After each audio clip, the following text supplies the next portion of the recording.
ஸ்டாலின் அவர்கள் எப்ப வேணாலும் தேர்தல் வரலாம், ஒரு 3 மாசத்துல வரலாம், 6 மாசத்துல வரலாம்னு சொல்லிட்டே இருந்தாங்க. ஸோ அதோட உள்ளர்த்தம் இப்பதான் புரியுது. 3 மாசத்துல 6 மாசத்துல தேர்தல் வரலாம்னா அதுக்குள்ள தாவேகா எம்எல்ஏக்களை பேரம் பேசி இந்த பக்கம் திமுக சைடு இழுக்கிறது தான் அவங்களோட பிளானா இருந்திருக்கு. ஸோ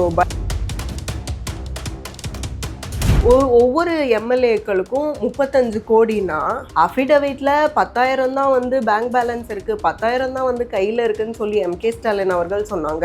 ஆனாலும் இந்த அறிவார்ந்த ஜென்சிக்கள் தீவிரம் இமிட்டேட் பண்ணாங்க. அதில் ரொம்ப கண்டிக்கத்தக்க ஒரு செயல் என்ன அப்படின்னா, எம்எல்ஏ பல்லவி அவங்களோட அவங்க குழந்தைய தூக்கிட்டு அந்த சட்டமன்றத்துக்கு வர்றது, அவங்கள இமிட்டேட் பண்ணி விஜயபாஸ்கர் அவர்கள் அப்படின்னாலே குட்கா கேஸ்லலாம் அவர் மாட்டினாரே அப்படிங்கிற மாதிரி தோணும்போது செய்தியாளர்கள் நிர்மல்குமார் அவர்களை கேட்குறாங்க, இதுதான் தூய சக்தியா அப்படின்னலாம். ஸோ அப்படி கேட்கும் போது அவர் ஒரு வேலிடான ஒரு ஆன்சர் பண்ணியிருந்தாரு. என்னன்னா மயில்சாமி அண்ணாதுரை சயின்டிஸ்ட் இருக்கார் இல்லையா, அவருடைய தலைமையில் ஒரு குழு போட்டிருக்காங்க. அதில் நம்ம அனந்தஜித் அவர்களையும் சேர்த்துருக்காங்க. அப்படின்னோடனே திமுகவில் தமிழச்சி தங்கபாண்டியன் அவர்கள் இவருக்கு என்ன தகுதி இருக்குது அப்படின்னு சொல்லி விமர்சிச்சிருக்காங்க. அப்போ திமுகவில் யாருக்கு கொடுத்தீங்க? நியூஸின் நேயர்களுக்கு வணக்கம். செந்தில் பாலாஜி அவர்களை காணும் போலீஸார் வலைவீசி தேடிட்டு இருக்காங்க. அவர் என்ன வேலை செஞ்சிருக்காரு அப்படின்னா, கூட்டு சதி பண்ணியிருக்கிறாரு அப்படின்னு சொல்லி எஃப்ஐஆரில் பதிவு பண்ணியிருக்கிறாங்க. அதாவது செந்தில் பாலாஜி அவர்கள் கட்சிக்காக இவ்வளோ தூரம் இறங்கி போய் செய்வாங்களா அப்படிங்கும்போது கட்சி தான் கொடுத்து வச்சிருக்கணும். ஏன்னா தாவேகா எம்எல்ஏ ஒருத்தருக்கு 35 கோடி வரைக்கும் பேரம் பேசியிருக்காங்கன்னு சொல்லப்படுது. அப்போ 35 கோடி ஒரு எம்எல்ஏக்குன்னா அப்போ ஒரு 10 எம்எல்ஏக்கள் வரைக்கும் பேரம் பேசினாதான் சொல்லப்படுது. அப்படின்னா யோசிச்சு பாருங்க, 350 கோடி எங்கேருந்து வந்தது? பொதுவாகவே ஒவ்வொரு தொகுதிக்கும் 20 கோடி கிட்ட செலவு பண்ணி தான் திமுக இந்த தேர்தலில் நிறைய காசெல்லாம் கொடுத்து தான் எலெக்ஷனில் நின்றுருக்குறாங்க. அப்படிங்கும்போது முதல்ல அந்த பணமே எங்கேருந்து வந்துச்சுன்னு தெரில. மேபி அவங்க இவ்வளோ ஊழல் பண்ணி சேர்த்து வச்ச காசெல்லாம் இவ்வளோ இறக்குறாங்கன்னா அப்போ பேக்கெண்டில் இன்னும் எவ்வளோ பணம் வச்சுருப்பாங்க. அதுவும் ஏவாவேலு அவர்களை சர்ச் பண்ணும்போது அங்கே எவ்வளோ கருப்பு பணம்லாம் அவர் வச்சுருக்கிறாரு அப்படிங்கிற டீட்டெயில்ஸ்லாம் வந்திருக்கு. ஸோ இதெல்லாம் வச்சு பார்க்கும்போது மு.க. ஸ்டாலின் அவர்கள் ரொம்ப நாளாக சொல்லிக்கிட்டே இருந்தாங்க. அதாவது ரொம்ப நாளானா விஜய் அவர்கள் பதவியேற்று ஒரு 50 டேஸ் ஆகுதா, இந்த 50 டேஸும் அவங்க என்ன சொன்னாங்கன்னா, எப்போ வேணாலும் தேர்தல் வரலாம், ஒரு 3 மாசத்துல வரலாம், 6 மாசத்துல வரலாம்னு சொல்லிட்டே இருந்தாங்க. ஸோ அதோட உள்ளர்த்தம் இப்போதான் புரியுது. அதாவது 3 மாசத்துல 6 மாசத்துல தேர்தல் வரலாம்னா அதுக்குள்ள தாவேகா எம்எல்ஏக்களை பேரம் பேசி இந்த பக்கம் திமுக சைடு இழுக்கிறது தான் அவங்களோட பிளானாக இருந்திருக்கு. ஸோ பலே பிளானாக இருந்திருக்கு. ஸோ இதை பற்றி யாருமே திமுகவிலேருந்து யாருமே வெளியில் பேசலை. குதிரை பேரம் அதாவது அதிமுகலேருந்து தாவேகாக்கு விஜய் அவர்களை நோக்கி நிறைய பேர் வராங்க அப்படின்னோடனே அப்போ அதிமுகலேருந்து பேரம் பேசி தான் விஜய் அவர்கள் அவங்களெல்லாம் வாங்குறாங்கன்னு சொல்லி திரும்ப குற்றச்சாட்டு. இதில் வேற ரீசண்டாக ஆர்எஸ் பாரதி அவர்கள் ஆளுநரை சந்தித்து அவங்களுக்கு கிட்ட கம்ப்ளைண்ட் கொடுக்குறாங்களாம். என்னன்னா இந்த மாதிரி விஜய் அவர்கள் குதிரை பேரம் பண்ணுறாங்க, மதிமுகலேருந்து எங்கள் உதயசூரியன் சின்னத்தில் நின்று போட்டியிட்டவங்களை காசு கொடுத்து கூப்பிட முயற்சிக்கிறாங்க அப்படிங்கிற மாதிரி. ஆனால் மதிமுகவே திமுகவிலேருந்து வெளியில் வந்துருச்சு. அந்த மதிமுகவில் ஜெயிச்ச 2 எம்எல்ஏக்களை திமுக தான் வாங்கியிருக்குங்கும்போது அதுக்கு பேர் குதிரை பேரமா கழுதை பேரமா அப்படின்லாம் விமர்சிக்கப்படுது. அப்போ இவ்வளோ வேலைகளை திமுக பண்ணிகிட்டு இருக்கும்போது இப்போ தாவேகா, அதாவது 40 நாளாகவே நிர்மல்குமார் அவர்கள் சொல்கிறாங்க, 40 நாளாகவே முயற்சிச்சுட்டு இருக்கிறாங்க. அப்படிங்கும்போது கூட இவ்வளோ சீரியஸ்னஸ் தெரியல. ஸோ ஒவ்வொரு எம்எல்ஏக்களுக்கும் 35 கோடினா அஃபிடவிட்ல 10,000 தான் பேங்க் பேலன்ஸ் இருக்குது, 10,000 தான் கையில் இருக்குன்னு சொல்லி எம்.கே. ஸ்டாலின் அவர்கள் சொன்னாங்க. ஆனாலும் இப்போ லண்டன் பயணம்லாம் அவங்க போகும்போது அப்போ இன்னுமா அந்த 10,000 அப்படிங்கிறது தீராமல் இருக்குது அப்படின்னுலாம் கேள்வி எழுப்பப்படுது. ஏற்கனவே இபிஎஸ் அவர்கள் ஒரு தொகுதியில், அதுவும் எடப்பாடி தொகுதியில் விஜய் அவர்களோட வேட்பாளரை விலைக்கு வாங்கிட்டாங்கன்னு சொல்லியே விஜய் அவர்கள் எவ்வளோ காண்டில் இருக்காங்கன்னு நம்ம பார்க்குறோம். இப்போ செந்தில் பாலாஜி அவர்கள் மேலே ரொம்ப கோவத்தில் இருக்காங்க, வெறி கொண்டு முதற்கொண்டு போலீஸார் வந்து அவங்கள தேடிட்டு இருக்காங்க. ஸோ எந்த நேரத்துலையும் வந்து செந்தில் பாலாஜி அவர்கள் கைது செய்யப்படலாம். இனி அவர் தப்பிக்கவே முடியாதுங்கிற மாதிரி ஒரு சூழல் உருவாயிருச்சு. ஜென்சி மீட்டிங் வந்து வார வாரம் நடத்துவாங்க போல இருக்கு. ஸோ அடிக்கடி இப்போல்லாம் வந்து அவங்க ஜென்சி மீட்டிங் வந்து நடத்தி அதை வந்து அவங்கள வந்து பொலிட்டிசைஸ் பண்ணுறாங்களாம். ஸோ அந்த மாதிரி ஒரு மீட்டிங்கில் வந்து அவங்க தமிழ் தாய் வாழ்த்து பாடின லட்சணம் வந்து அந்த ஒரு ட்ரோலில் வந்து பார்த்தோம்.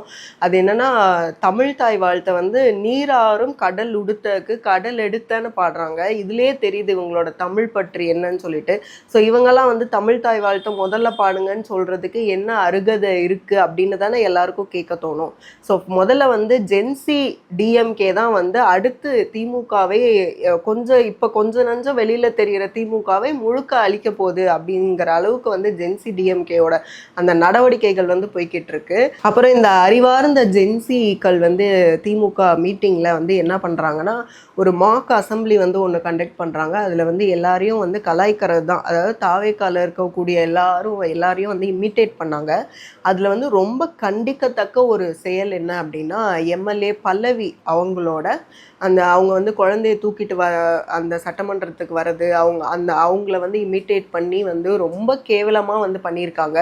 ஒரு தாய்மை அப்படிங்கிறது இவ்வளோ ஒரு இலக்காரமாக போச்சா இவங்களுக்குலாம் அப்படிங்கிற மாதிரி தோணுது. முதல்ல வந்து அப்போ வந்து திமுகவில் வந்து பெண்களை வந்து எந்த அளவுக்கு மதிக்கிறாங்கங்கிற லட்சணம் இதுலேயே தெரியுது. ஸோ அப்போ வந்து இதெல்லாம் பார்க்கும்போது மக்களுக்கு ஒன்றும் வந்து எம்எல்ஏ பல்லவி அவர்கள் மேலே வந்து ஒன்றும் என்ன இவங்க இப்படி பண்ணுறாங்களேன்னு ஒன்றும் வராது. திமுக என்ன இவ்வளோ அடிமட்டமாக இவ்வளோ முட்டாள் மாதிரி பண்ணுறாங்களே அப்படின்னு தான் வந்து தோணும். அப்போ வந்து டிஎம்கே வந்து என்ன செஞ்சாலும் அது வந்து அப்படியே வந்து ஸ்கோர் டு விஜய் அவர்கள் அப்படின்னு மாறிக்கிட்டே இருக்குது. ஸோ இன்னும் போக போகவும் அப்படி தான் மாறும்னு எதிர்பார்க்குறோம். ஏன்னா அவங்களோட நடவடிக்கைகள் அப்படி தான் இருக்குது. நெக்ஸ்ட் வந்து விஜயபாஸ்கர் அவர்கள் வந்து தாவேக்கால ஜாயின் பண்ணியிருக்கிறது தான் வந்து இன்றைக்கி வந்து பெரிய ஒரு விஷயமா இருக்குது. ஒரு விஜயபாஸ்கர் இல்லை, ஏடிஎம்கேல இருந்து 2 விஜயபாஸ்கர்களும் வந்து சேர்ந்துருக்காங்க. எல்லாருக்கும் ஒரு விஷயம் என்ன தோணுதுன்னா, விஜயபாஸ்கர் அவர்கள் அப்படின்னாலே வந்து குட்கா கேஸ்லலாம் அவர் மாட்டினாரே அப்படிங்கிற மாதிரி வந்து தோணும்போது செய்தியாளர்கள் வந்து நிர்மல்குமார் அவர்களை கேட்குறாங்க, இதுதான் தூய சக்தியா அப்படின்னலாம். ஸோ அப்படி கேட்கும்போது அவர் வந்து ஒரு வேலிடான ஒரு ஆன்சர் பண்ணியிருந்தார். என்னென்னா வந்து அவர் மேலே இருக்கிற கேஸ் வந்து அப்படியே தாங்க இருக்கும். அவர் வந்து தாவேக்கால வந்து ஜாயின் பண்ணிட்டாருங்கிறதுக்காக அந்த கேஸ் எல்லாம் வந்து ஒன்றும் ஆகாது. அந்த கேஸில் வந்து அது ப்ரூஃப் பண்ணப்பட்டால் அவங்க மேலே நடவடிக்கை எடுக்கிறது தான் அப்படின்னு சொல்லிட்டு ஒரு பெரிய ஒரு பாயிண்ட்டை தூக்கி போட்டிருக்காரு. ஸோ இதை வந்து ஒரு வேலிட் பாயிண்ட்டாக எடுத்துக்கலாம். நம்மளும் வந்து வெயிட் பண்ணி வாட்ச் பண்ணலாம். என்னென்னா அவங்க அந்த கேஸை வந்து கொண்டு போகிறாங்களா, இல்லை வந்து நியாயப்படி வந்து அதில் குற்றம் அவங்க செஞ்சுருந்தா நடவடிக்கை எடுக்கிறாங்களா அப்படிங்கிறதெல்லாம் நம்ம பொறுத்திருந்து தான் பார்க்கணும். ஸோ இப்படி வந்து விஜயபாஸ்கர் அவர்கள் வந்து எப்போவுமே வேஷ்டி சட்டையில் தான் நம்ம பார்த்துருப்போம். தாவேக்கால வந்து ஜாயின் பண்ணும்போது விஜய் அவர்களோட ட்ரெஸ் கோடில் வந்ததும் வந்து அவரோட ரசிகர்களுக்கு வந்து ஒரு பெரிய உற்சாகத்தை கொடுத்துருக்கு. புதுக்கோட்டையை பொறுத்த வரைக்கும் விஜயபாஸ்கர் அவர்கள் வந்து பெரிய அந்தஸ்து உடையவங்க தான். அதை பொறுத்த வரைக்கும் வந்து மக்களுக்கு வந்து நிறைய நன்மைகளையும் வந்து செய்வாங்க அப்படின்னலாம் வந்து ஒரு புதுக்கோட்டை ஊர் வந்து என்னோட ஊருங்கிறதுனால நான் கேள்விப்பட்ட வரைக்கும் அப்படி தான். ஸோ இதுக்கப்புறம் அவர் இங்கே வந்துட்டு இதுக்கப்புறம் அவங்களோட நடவடிக்கைகள் எப்படி இருக்க போகுது அப்படிங்கிறத தொடர்ந்து பார்க்கலாம். அதுக்கப்புறம் இபிஎஸ் அவர்கள் அவங்க வந்து ஒரு பாயிண்ட் சொல்கிறாங்க. என்னென்னா, துரோகிகள் வந்து கட்சியை விட்டு போகிறதுனால வந்து தொண்டர்கள் மகிழ்ச்சியில் இருக்கிறாங்க அப்படின்னு சொல்லிட்டு நம்ம என்ன கேட்குறோன்னா, தொண்டர்கள் அதிமுகவில் இருக்கக்கூடிய தொண்டர்கள் முதல்ல மகிழ்ச்சியாக என்னைக்காவது இருக்க முடியுமா? தொடர் தோல்விகளை சந்தித்து அதிமுக வந்து இப்போ எதிர்கட்சி வரிசையிலே இல்லாமல் இருக்கும்போது முதல்ல அங்கே இருக்கக்கூடிய தொண்டர்கள் மகிழ்ச்சியாக எப்படி இருப்பாங்க? இப்போ வந்து துரோகிகள் வந்து அங்கே போயிட்டாங்க அப்படிங்கும்போது ஆக்சுவலாக வந்து அதிமுகலேருந்து வந்து நிறைய பேர் வந்து இன்றைக்கி அங்கே போய் ஜாயின் பண்ணுறதெல்லாம் பார்க்குறோம். அங்கே போய் தான் அவங்க மகிழ்ச்சியாக இருக்கிற மாதிரி தெரியுது. அதிமுகவில் இருக்கிற தொண்டர்கள் ஒன்றும் மகிழ்ச்சியாக இருக்கிற மாதிரி தெரியல.